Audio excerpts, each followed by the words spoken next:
It's 1 a.m. inside the boys' hostel at the Indian Institute of Innovation. The corridors are completely empty, carrying only the eerie, storm-like silence of a late-night study session and the hum of a flickering tube light. Behind the door of room 107 sits Ravi. He is a fourth-year engineering student running entirely on caffeine, sitting alone in front of a whiteboard covered in complex formulas. The college recently hosted a massive placement drive for a major tech firm called Hypotenuse Technologies. Ravi didn't make the cut. Now, terrified of graduating without an offer, he is refusing to leave his desk until he masters his interview prep. He has locked himself inside a psychological vacuum. Because he is so hyper-focused on securing a corporate job, he is completely oblivious to the physical threat currently moving towards his door. That vacuum shatters with a sudden, heavy thud, echoing from the corridor outside. Ravi cautiously opens his door, expecting to see a clumsy doormate. He instead finds a thick trail of dark red liquid pooling on the floor, stretching all the way back to the common bathroom. He steps into the bathroom to investigate. Inside, a first-year student is pinned to the floor, while another boy viciously tears into his neck with his teeth. The attacker is Virat, a peer Ravi regularly plays cricket with, but Virat is completely unresponsive to his name. His face is smeared with blood, he is growling loudly, and moves with a stiff, rabid aggression. The engineering hostel has dropped its academic facade. In a matter of minutes, the building has become ground zero for a highly violent, localized biological event. Ravi instantly sprints back to room 107, slams the heavy wooden door shut and locks it, attempting to barricade himself away from the immediate threat. This map visualizes the sudden communication surge. Ravi receives 500 frantic alerts warning students to lock down. Tracing these messages reveals the origin point, an exclusive pre-placement party where top academic performers consumed an unidentified serum disguised as a welcome drink. The biological reaction was instant. The liquid stripped away their higher brain functions, replacing them with a singular drive to physically attack and infect anyone they encounter. This has become an incredibly efficient epidemic.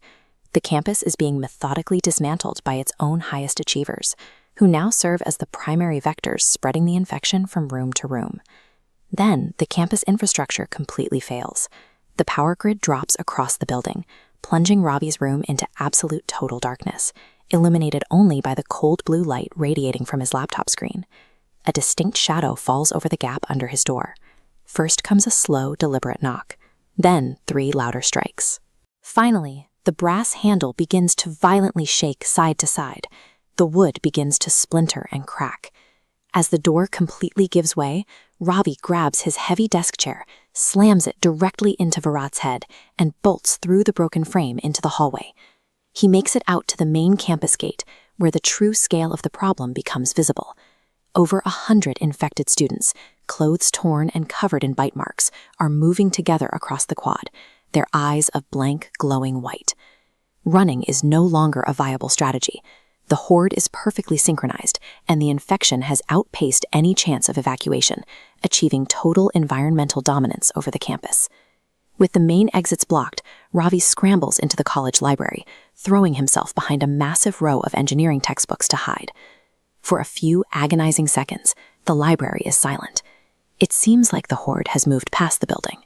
Then, a single drop of dark red liquid falls from the shadows above and lands directly on his cheek. Ravi looks up to find Virat perched on top of the bookshelf.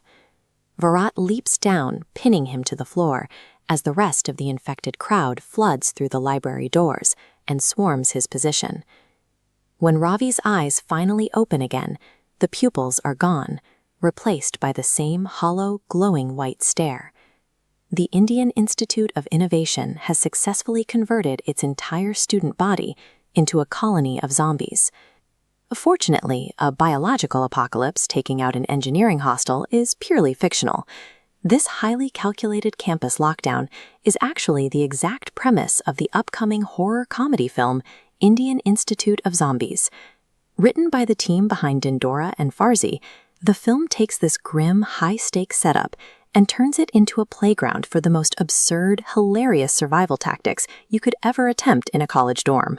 If you want to see exactly how a group of students attempt to outsmart a horde of highly intelligent infected top performers, catch Indian Institute of Zombies hitting theaters